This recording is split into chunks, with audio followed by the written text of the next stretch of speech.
여러분들과 함께 나눌 하나님 말씀 요한복음 4장 43절에서 54절까지 말씀입니다. 제가 봉독해 드리겠습니다.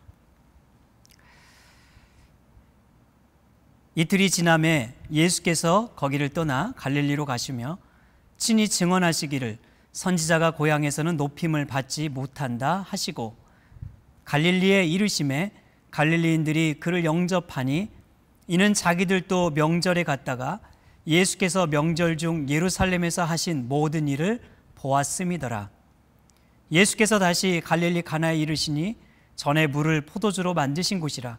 왕의 신하가 있어 그의 아들이 가버나움에서 병들었더니 그가 예수께서 유대로부터 갈릴리로 오셨다는 것을 듣고 가서 청하되 내려오셔서 내 아들의 병을 고쳐 주소서 하니 그가 거의 죽게 되었음이라. 예수께서 이르시되 너희는 표적과 기사를 보지 못하면 도무지 믿지 아니하리라. 신하가 이르되 주여 내 아이가 죽기 전에 내려오소서.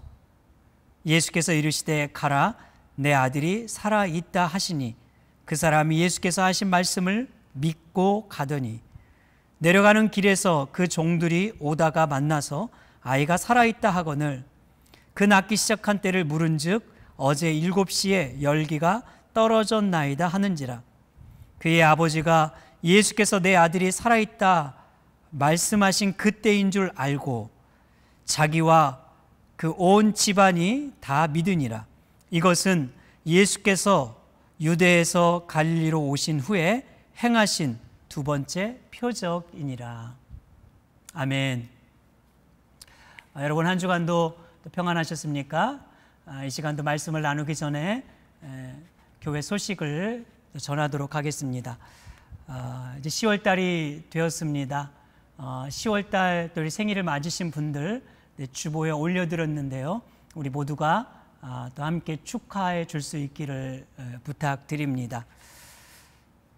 오늘 이제 오후에는 광고 드린 대로 각 가정을 이제 신방하려고 합니다. 전화 드리고 이제 방문할 텐데 잠시나마 얼굴을 뵙고 우리가 주의 평안을 나눌 수 있기를 바라겠습니다. 또한 방문할 때 머무는 교회 소식지와 또 떡을 함께 나누어 드릴 텐데요. 이 교회 소식지는 우리 김정란 권사님 또 전민희 사모님께서 좀 수고해 주시고 이렇게 만들어 주셨고, 떡은 우리 박향미 집사님과 또 저희 가정이 준비했습니다. 아무쪼록 우리 머무는 교회 모든 성도님들 가정 위에 그리스도의 은혜와 평강이 함께 하기를 주님의 이름으로 축복합니다. 우리는 지금 예수님께서 행하신 7가지 표적을 중심으로 또 말씀을 나누고 있습니다. 요한복음의 7가지 표적 중 그 첫 번째 표적은 바로 예수님께서 가나 혼인잔치에서 물을 포도주로 바꾸시는 기적이었습니다. 이것은 죄로 인하여 단절된 하나님과의 관계를 이어주고 참된 기쁨을 회복시켜 주시기 위하여 이 땅에 오셔서 십자가에 달려 피 흘리실 예수 그리스도를 드러내주는 그런 사건입니다. 오늘 여러분과 함께 나눌 이 두 번째 표적은 예수님께서 왕의 신하의 아들의 병을 고쳐주신 내용입니다.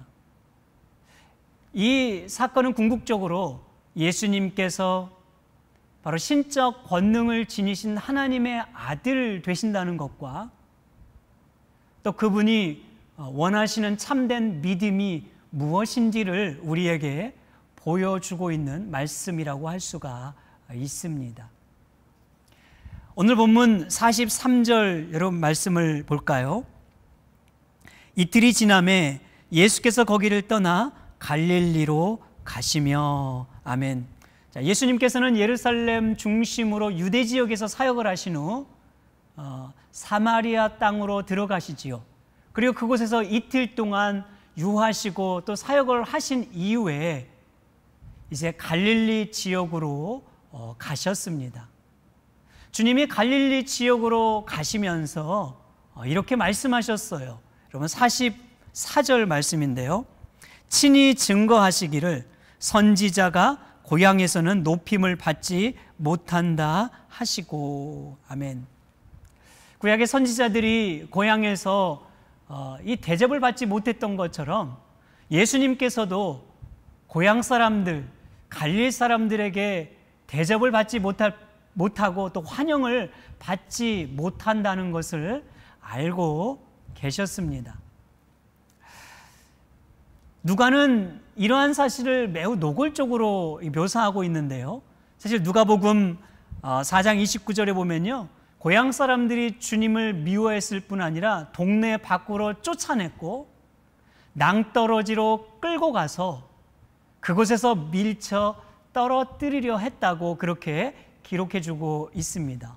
정말 상상할 수 없는 일이 바로 이 고향에서 일어나게 된 것이에요. 여러분들은 싫어하는 사람들이 있으면 어떻게 합니까? 일반적으로 연락 끊고 얼굴 안 보고 신경 안 쓰고 살면 되지요.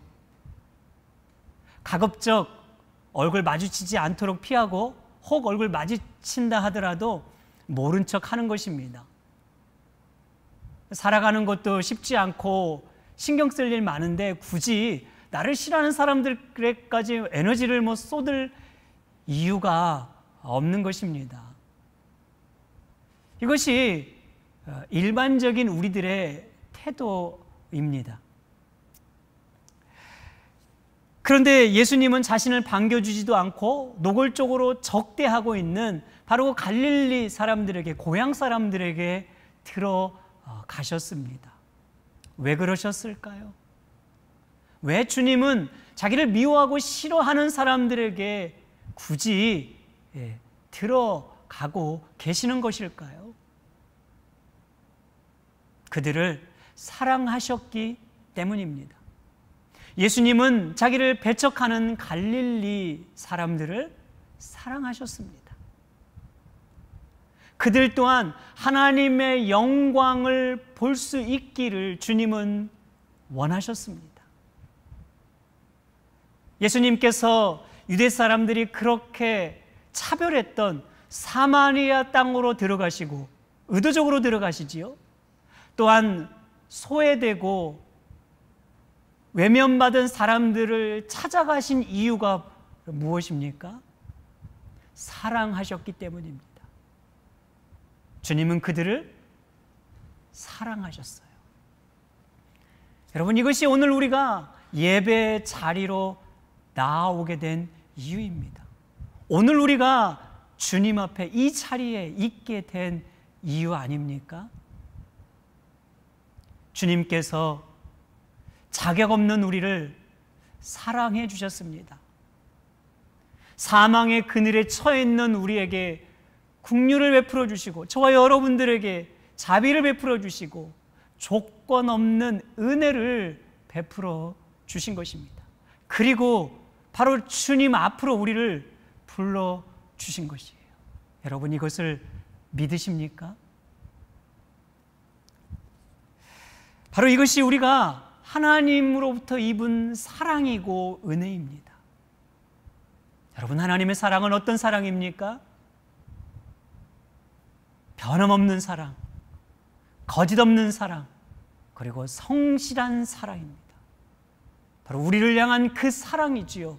오늘 저와 여러분들이 이 사랑을 다시 한번 기억할 수 있기를 바랍니다.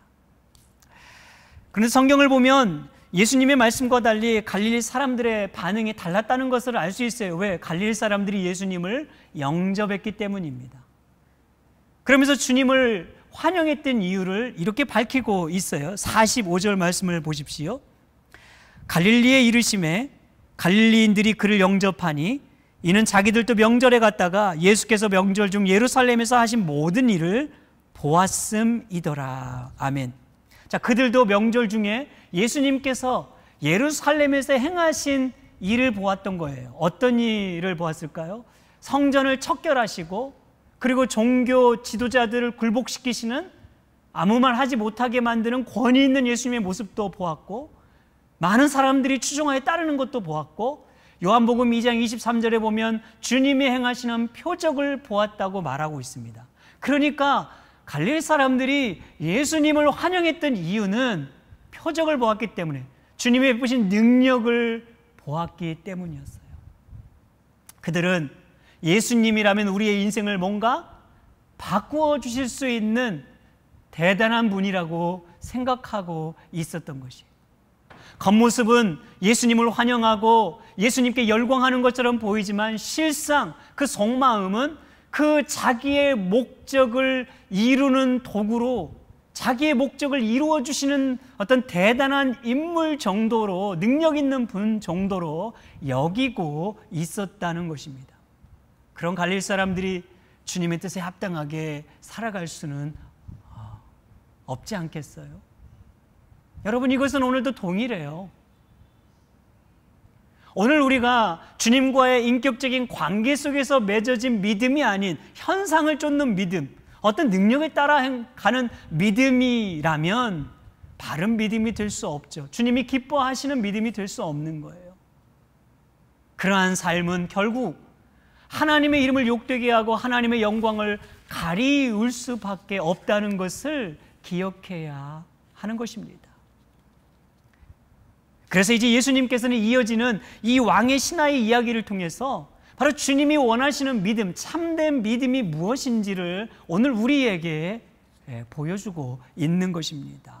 예수님께서 물을 포도주로 만들었던 그 갈릴리 가나 지역에 들어가셨어요. 그때 왕의 신하 한 사람이 예수님을 찾아옵니다. 그의 아들이 병들어 죽어가고 있었기 때문이에요. 그 아들을 살리고자 하는 정말 절실한 마음으로 예수님을 찾아온 것이지요. 여러분, 46절과 47절 말씀을 보십시오. 예수께서 다시 갈릴리 가나에 이르시니 전에 물을 포도주로 만든 곳이라. 왕의 신하가 있어 그의 아들이 가버나움에서 병들었더니 그가 예수께서 유대로부터 갈릴리로 오셨다는 것을 듣고 가서 청하되 내려오소서, 내 아들의 병을 고쳐주소서 하니 그가 거의 죽게 되었음이라. 아멘. 모든 부모가 그러하듯이요, 자식을 아픈 모습을 본 것처럼 힘든 일이 없잖아요. 차라리 내가 대신 아팠으면 하지, 그 아파서 누워있는 모습을 보고 있는 것처럼 고통스러운 일이 없어요. 이 신하도 그랬던 것이지요. 그래서 그 집은 가버나움이고 지금 예수님을 만나는 곳은 가나 아닙니까? 가버나움에서 가나까지는 약 34km 정도 떨어지는, 몇 시간이나 걸려와야 하는 길임에도 불구하고 아마 황급히 달려왔던 것 같아요. 신분이고 체면이고 그냥 뭐 생각할 것도 없이 신경 쓰지 않고 달려온 것이에요. 여러분, 성경은 지금 이 사람을 왕의 신하라고 말하죠. 당시 이 왕은 갈릴리 지역을 다스리고 있었던 분봉왕 헤롯 안티파스, 헤롯 대왕의 아들이었습니다. 그러니까 지금 이 사람은 그 왕을 수종드는 신하였어요. 사회적으로 신분이 높은 고위 관직이었던 것이지요. 그는 경제적으로 부족함이 전혀 없는 그런 사람이었어요. 그러니까 여러분 생각해 보십시오. 그냥 좋은 의사라는 의사는 다 아마 찾았을 테고, 또 조기 좋은 약이라는 약은 다 구해다가 아들에게 먹여보지 않았겠어요? 그런데 아들의 병이 나아지지 않았던 것이에요. 그러던 중 예수님께서 갈릴리로 오셨다는 소식을 듣자 정말 지푸라기라도 잡는 심정으로 그렇게 주님을 찾아온 것입니다. 오늘 47절의 신하의 반응을 이렇게 보세요. 듣고 가서 청하되, 이렇게 말하죠. 그러니까 예수님이 오셨다는 말을 듣자마자 그냥 달려왔다는 거예요. 막 황급히 달려와서 주님께 요청을 하고 있는 것입니다. 그런데 이렇게 정말 절실한 마음으로 주님께 요구를 하고 있는 이 신하의 그 요구를 주님은 어떻게 대답하십니까? 주님의 이 대답하시는 모습을 보면 정말 심할 정도로 매우 차갑고 냉정하다는 것을 볼 수가 있어요. 여러분 48절 보십시오. 이렇게 말합니다. 예수께서 이르시되 너희는 표적과 기사를 보지 못하면 도무지 믿지 아니하리라. 아멘. 이것은 분명히 칭찬이 아니라요, 책망이었습니다. 어떤 책망이요? 표적과 기이한 일을 보지 않고는 믿지 않으려고 하는 그 태도를 책망하신 것이에요. 그럼에도 이 신하는 아랑곳도 하지 않고 49절에 보면요, 빨리 좀 내 아이가 있는 집으로 가서 좀 기적을 베풀어 달라고 아주 끈질기게 부탁을 하고 있는 모습을 우리가 볼 수가 있습니다. 우리는 여기서 믿음을 일으키는 동기를 생각해 볼 수가 있어요. 여러분, 인간은 절실한 문제를 안게 될 때 예수님을 찾게 된다는 것입니다. 우리의 삶이 편하고 아무 문제가 없을 때 주님을 찾는 적은 거의 없어요. 문제가 있을 때죠. 내 자식이 곁길로 갔을 때, 내 뜻대로 되지 않고 너무 정말 부모의 속을 썩여 힘이 들 때, 혹은 어떤 사업에 이상이 생겨서 정말 경제적으로 극한 상황에 처하게 될 때, 교통사고를 당해서 몸을 움직일 수 없는 상황이 되거나 암 선고 이런 진단을 받게 될 때, 관계 속에서 아주 심한 상처를 정말 안고서 외로움을 느끼고 있을 때, 그런 계기를 통해서 평생 찾지 않던 하나님을 찾기도 하고 거들떠보지 않았던 교회에 오기도 하는 것이에요. 여러분, 죄인인 인간이 주님께로 돌아올 수 있는 것만으로도 은혜인 것이에요. 그가 어떤 계기로 왔던, 어떤 어려움을 통해서 왔던, 하나님 앞에 나와서 무릎을 꿇을 수 있는 것만으로도 그건 놀라운 은혜인 것입니다. 여러분, 특히나 이 왕의 신하처럼요, 가진 것이 넉넉하고 부족함이 없는 사람들이 주님께 돌아온다는 것은 얼마나 정말 어려운 일이에요. 이런 일이 쉽게 일어나지 않잖아요. 그럼에도 불구하고 내 힘, 내 능력, 돈으로 되지 않는다는 건 사실 알았을 때, 그런 절박한 문제 앞에 있을 때, 이건 내 능력으로 안 되는구나, 뭔가 정말 저 위에서, 저 하늘에서 뭔가 도와주지 않으면 안 되는구나 하고 두 손 들고 정말 주님 앞에 나올 수 있다면 그것은요, 우리 인생 최대의 기적 중에 기적인 것입니다. 그런데 여러분, 우리가 기억해야 할 것이 있어요. 주님이 정말 우리에게 원하시는 것은 문제를 해결하고 병을 고침받게 하는 것이 아니라는 사실입니다. 예수님을 만나게 하시는 것이에요. 여러분, 문제는 해결을 받을 수도 있고 받지 않을 수도 있습니다. 병은 고침을 받을 수도 있고 고침받지 않을 수도 있어요. 우리 중에는 정말 주님 앞에 간절히 기도해서 어떤 그 질병을 고침받는 경험을 하신 분들도 분명히 있지요. 그러나 더 대다수의 경우는요, 신실한 믿음을 가지고 있음에도 불구하고 그냥 오랜 시간을 병마와 싸우고 약과 투쟁하고 그냥 병원과 막 싸우면서 살아가는 분들, 인생의 그 큰 문제와 막 투쟁하며 살아가는 분들이 얼마나 많이 있는지 몰라요. 그런 분들이 믿음이 없어서 그런 거라고 우리가 쉽게 말할 수 없는 거지요. 여러분, 주님이 원하시는 것은요, 문제를 해결받고 병을 고침받는 것보다 더 주님이 원하시는 것은 진정한 믿음을 갖기를 원하시는 거예요. 예수님을 신뢰하는 믿음을 갖기를 원하시는 것입니다. 복음서에 보면 예수님께서 좀 많은 사람들, 그 병자를 고쳐주시는 내용이 나오지 않습니까? 그 가운데 혈루증을 앓는 정말 그 한 여인을 고쳐주시기도 하셨고, 정말 평생 동안 앞을 보지 못한 맹인의 눈을 열어주시기도 하셨고, 그리고 나병 환자로 인하여 정말 사람들에게 그렇게 비난받았던 그 한 인생을, 그 처절하게 살아가는 인생을 고쳐주시기도 하셨어요. 그런데 주님의 병을 고쳐주실 때마다 공통적으로 하신 말씀이 있습니다. 여러분, 바로 그것이 뭐냐면 내 믿음이 너를 구원하였노라. 내 믿음이 너를 구원하였노라. 그 가운데 혈루증을 앓는 여인을 고쳐주신 다음에, 고쳐주시면서 주님께서 하신 말씀, 마태복음 9장 22절 말씀이에요. 예수께서 돌이켜 그를 보시며 이르시되 따라 안심하라. 내 믿음이 너를 구원하였다. 내 믿음이 너를 구원하였다 하시니 여자가 그 즉시 구원을 받으니라. 아멘. 여러분, 예수님께서 가르치고자 한 것은 믿음이었습니다.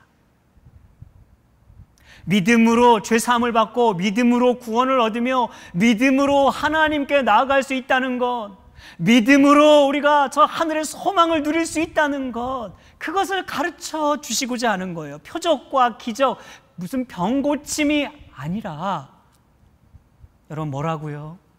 믿음이었습니다.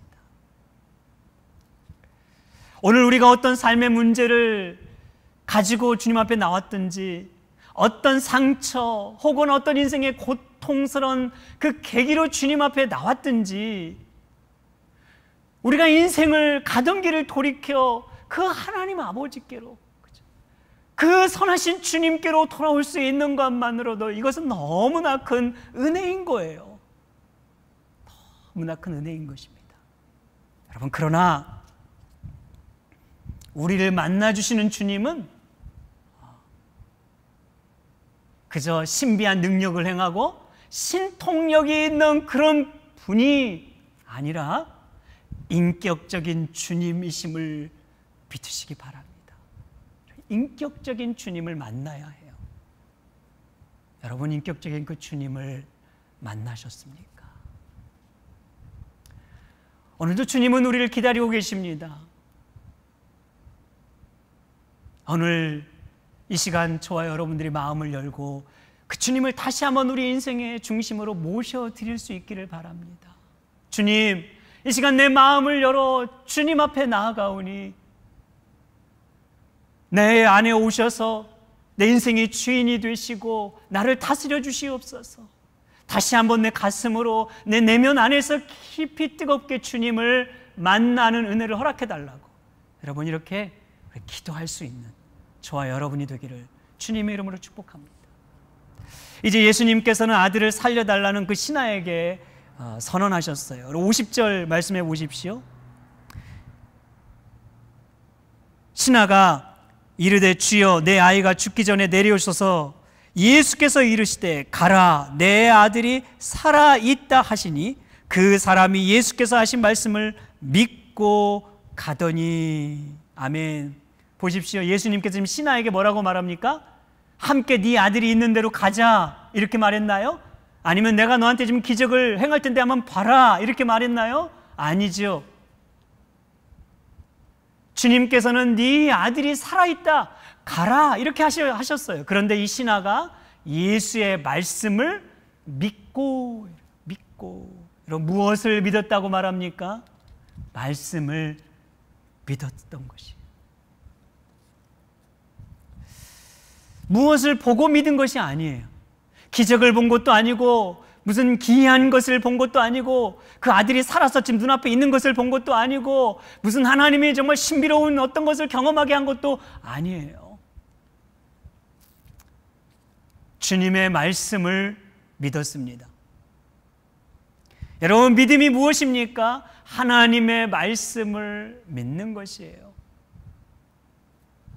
여러분, 보고 믿는 것이 아니라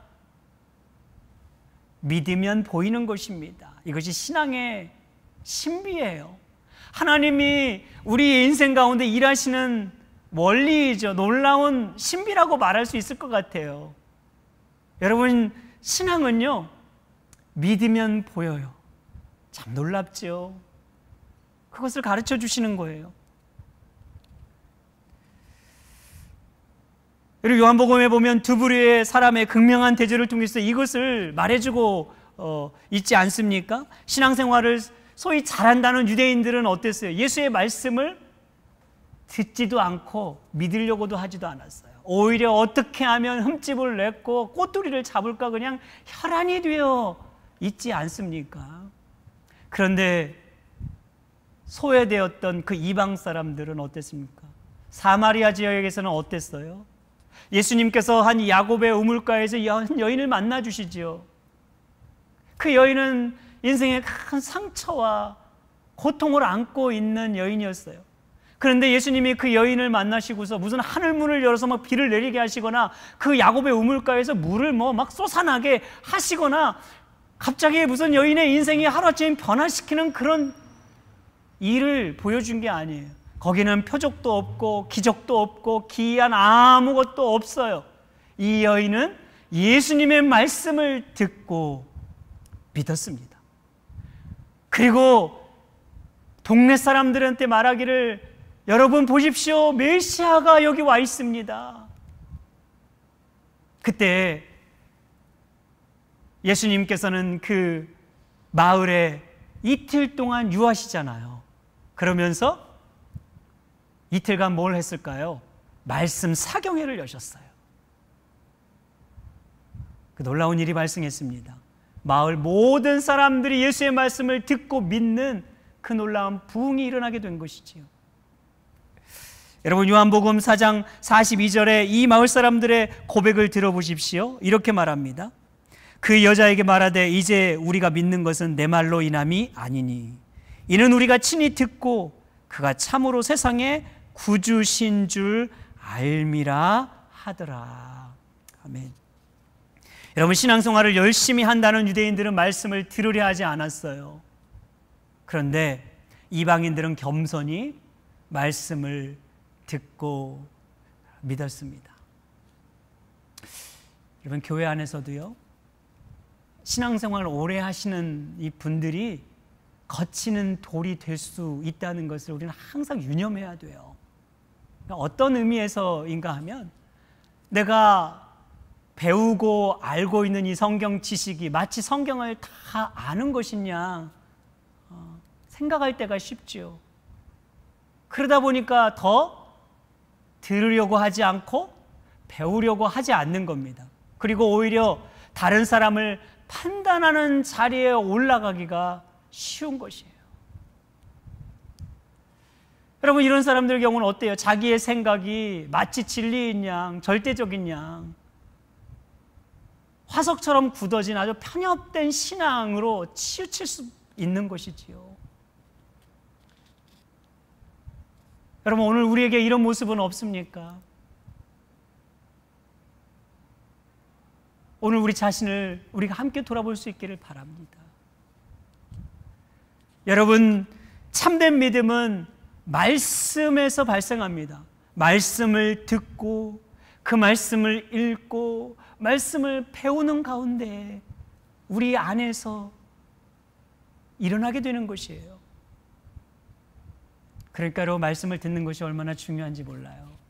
우리가 팬데믹을 지나면서 참 익숙하지 않는 시간을 보내지 않습니까? 집에서 영상으로 설교를 지금 듣고 있잖아요. 우리가 이거는 뭐 평상시에 별로 이렇게 해본 적이 없으니까 참 이 자체가 너무나 낯설고 말씀이 듣는 것도 좀 쉽지 않았어요. 그런데 지금 몇 개월이 지나면서 점차 익숙해져 가는 것 같아요.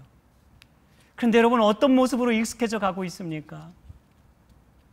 주일날 여러분 정말 이 말씀을 듣기 위해서 핸드폰이든 아니면 뭐 TV 모니터든 여러분 말씀을 듣기 위해서 정말 마음을 정하시고 집중해서 듣고 있습니까? 우리 개인적인 시간 안에서 이 예배를 드리다 보면 집중하지 못하게 하는 요소들이 얼마나 많아요. 갑자기 핸드폰이 울리기도 하고 뭐 가스레인지에서 커피물이 끓기도 하고 자꾸 우리 주변에 어수선한 일이 막 생기기도 하면 말씀을 집중하기가 참 쉽지 않은 거예요. 그런데 여러분, 우리가 그런 우리의 주변을 정말 이렇게 정리하고 질서 있게 정하지 않고서 말씀을 우리가 잘 듣는다는 것이 얼마나 어렵겠어요. 여러분, 그렇기 때문에 여러분, 우리가 주일날 비록 영상으로 말씀을 들을지라도요, 여러분 좀 마음을 다해서 들으시고 집중해서 들을 수 있기를 바랍니다. 주변 정리도 하고 시간도 정하시고 마음 자세도 이렇게 가다듬으면서 이 짧은 몇십 분의 이 말씀 앞에서 정말 귀 기울여 집중해서 들어야 여러분 그 말씀이 우리에게 들려지고 그 말씀이 우리에게 은혜가 되고 그 말씀이 정말 나를 향한 하나님의 말씀으로 들려지게 되는 줄 믿습니다. 사도 바울은 이 말씀을 듣는 것의 이 중요성을 이렇게 말했잖아요. 로마서 10장 17절 말씀. 그러므로 믿음은 들음에서 나며 들음은 그리스도의 말씀으로 말미암느니라. 여러분, 믿음은 들음에서 나고 들음은 바로 하나님의 말씀으로 인함이라고 했어요. 저는 우리 모두가 말씀을 듣는 일에 더 마음을 정하시길 바랍니다. 그냥 어수선하게 막 무슨 일을 하면서 여러분 듣지 마시고 마음도 정하시고 시간도 정하시고 집중해서 우리가 주님의 말씀 앞에 듣고 또 그 말씀을 신뢰하는 성숙한 믿음이 될 수 있기를 주님의 이름으로 축복합니다. 이제 마지막으로 말씀에 대한 이 신하의 태도에서 참된 믿음이 바로 순종으로 증명된다는 것을 볼 수가 있습니다. 여러분 50절 말씀에 보면 왕의 신하가 말씀을 믿고 가더니 그랬어요. 신하는 말씀을 믿을 뿐 아니라 행동으로 옮겼습니다. 그죠? 믿습니다만 하고 가만히 있었던 것이 아니에요. 지금 그 앞에 아무 일도 일어난 것은 없습니다. 아들이 살아 돌아온 것도 아닙니다. 대단한 일도 일어난 것이 아닙니다. 그저 주님의 말씀을 들었고 믿었다고 했어요. 그런데 그 신하는 말씀을 믿었을 때 어떻게 했다고요? 순종했던 것이에요. 여러분, 믿음은 행동으로 드러나게 되어 있습니다. 참된 믿음은 반드시 순종으로 열매를 맺는 것이에요. 그럼 여러분, 순종이란 무엇입니까? 여러분, 순종이란 한마디로 내가 원치 않는 것을 하는 거예요. 내가 하기 싫은 것을 할 수 있는 것입니다. 내가 불편한 것인데 감수하는 것이에요. 무엇을 의지하며? 말씀을 의지하며 주님을 의지하며 내 믿음을 근거로 순종하는 것이에요.